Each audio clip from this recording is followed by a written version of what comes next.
Welcome to Cox's বাজার। আর ছবি তুলে দিব আর ছবি 10 টাকা এই মামা টাকা কি ব্রেসলেট লিখবে আপনাদের?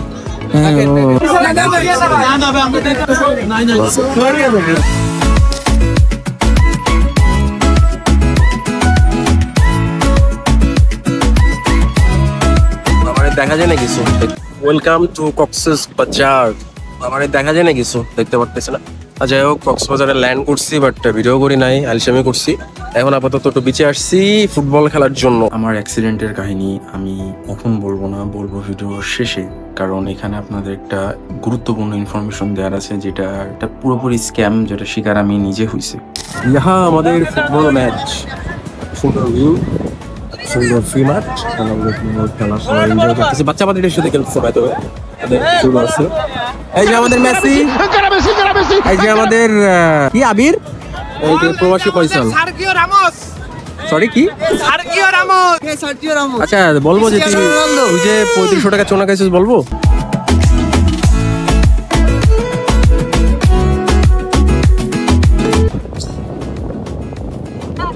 আমার ডিফেন্স কই, আমার ডিফেন্স কই? সেই সেই সেই ওফ, ওদের পনেন্টি খেলতেছে, সেই সেই উদাহুদি দাঁড়িয়ে থাকার মজাই আলাদা। বল আসতেছে না, বাট দাঁড়ায় আছি গোল হিসেবে, সেই ভাই সেই। But the view is amazing.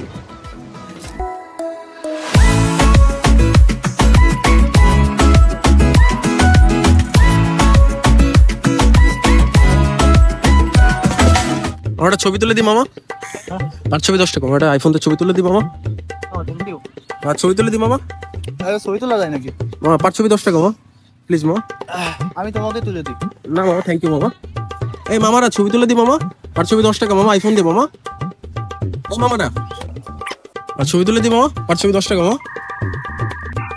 এই মামা টাকা কি ইমোশনাল ড্যামেজ। 1 hour later. আচ্ছা ভাই ব্রাদার্স, হিয়ার ইজ ইওর কাকরাস। আমরা 2টা কাকড়া নিচ্ছি আর একটা টুনা বারবিকিউ। সেটা দেন না, খেয়ে কি রকম লাগে কোন কিছু নেই। আদৌকে দলজা হয়ে গেল। স্যান শ্রীনগরের মাসেঞ্জার ভাইয়া এত বেশি ক্ষুধা লাগছে যে আমরা এখান থেকে একটা মাছ অর্ডার করছি। ইভেনচুয়ালি আমাদের মাছ একটা ready. A few moments later. Bracelet লিখবে আপনাদের? হ্যাঁ আমাদের ধন্যবাদ মা। সেই আস্তি রিঅ্যাকশনটা ওয়েট করতেছিলাম।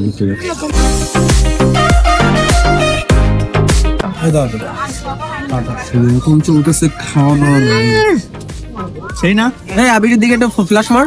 মাথা নষ্ট। সেই The next day. পরের দিন আমরা গিয়েছিলাম মেরিন ড্রাইভে, বাট মেরিন ড্রাইভে যাওয়ার সময় বাইক রেন্ট নেওয়ার ফুটেজ রেকর্ড করতে মনে ছিল না, কারণ লেট করে উঠছিলাম।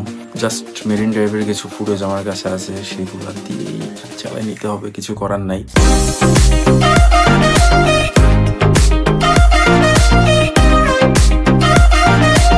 আচ্ছা, বাইক রেন্ট নিয়ে একটা জিনিস আপনাদের একটু বলে রাখি। মেরিন ড্রাইভে যাওয়ার জন্য বাইক রেন্ট নেবেন, তারা বাইকটা ভালোভাবে খেয়াল করে নেবেন কোথায় কি স্ক্র্যাচ আছে, দাগ আছে, বা বাইকের কন্ডিশন কেমন, দেন আপনারা বাইক দাম দর করবেন। আর বেশিরভাগ বাইকের ভিতরে ব্রেকিং এ একটু প্রবলেম থাকে, ইঞ্জিনে একটু প্রবলেম থাকে।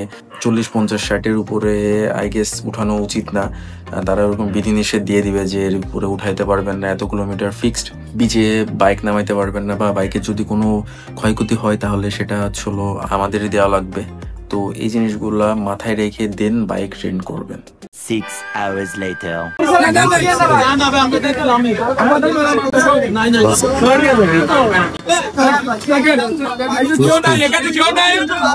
আমি বাসের টিকিট কাটছিলাম সেন্ট মার্টিন পরিবহনে, বাট আমাকে টিকিট দেওয়া হয়েছিল সেন্ট মার্টিন শিহাব পরিবহনে।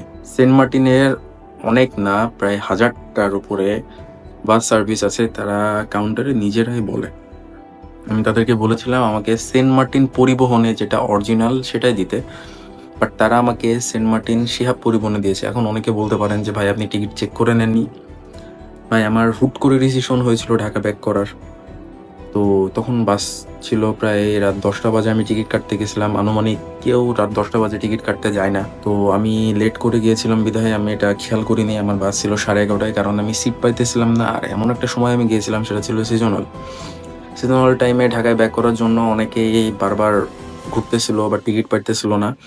তো আমি যেহেতু এর আগেও সেন্ট মার্টিন পরিবহনে যাতায়াত করছি, তো বিশ্বস্ততার সহিত আমি ওইখানে গিয়েছিলাম। বাট আমাকে সেন্ট মার্টিন শিহাব পরিবহন দিয়েছিল, আমি সেটা বুঝতে পারিনি। আমার সিট ছিল G1, জানি না কেন, বাট আমার সিটটা চেঞ্জ হয়ে সি লাইনে 2-তে আসছিল। বাস ছাড়ার কথা ছিল 11:30, বাট বাস ছাড়ছিল প্রায় 12:30-র দিকে, কারণ তাদের প্যাসেঞ্জার ফুল না হইলে তারা ছাড়তেছিল না। তখন আমার মনের মধ্যে হয়েছিল যে সেন্ট মার্টিন তো এরকম আর করে না, তাদের তো টিকিট ম্যানেজমেন্ট এত বাজে না।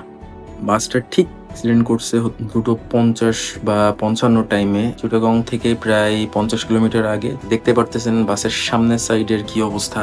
আমার এখানে লাগছিল, আমি বুঝি নাই যে এমনি লাগবে, বাট আল্লাহর রহমতে বেঁচে গেছি, এটাই অনেক। অলরেডি একজন মারা গেছে। তো আপনারা যারাই কক্স থেকে ঢাকার উদ্দেশ্যে রওনা দেবেন, তাদের কাছে একটাই রিকোয়েস্ট, সেন্ট মার্টিন পরিবহনের অথেন্টিক টিকিট সেটা ভেরিফাই করে আসবেন। আমার কাছে টিকিটটা নাই, কারণ টিকিটটা আমি অ্যাক্সিডেন্টের পর হারাই গেছে। আমার কাছে থাকলে আমি এখনই শো করাইতে পারতাম। তো প্লিজ কাইন্ডলি এটা টেক কেয়ার করবেন। অনেকে হয়তো বা কমেন্টে বলতে পারেন যে ভাই আপনি নিজে ঠিক করেন নাই কেন। ভাই 10টা বাজে টিকিট কাটছি, 11:30 বাস, এতটা মাথার মধ্যে ছিল না, প্যাকিং করা ছিল, সবকিছু করা ছিল, তো এভাবে খেয়াল করতে পারি নাই। যাক, আল্লাহর মধ্যে বেঁচে ফিরছে, এই অনেক। আপনারা এই জিনিসটা খেয়াল রাখবেন। ধন্যবাদ।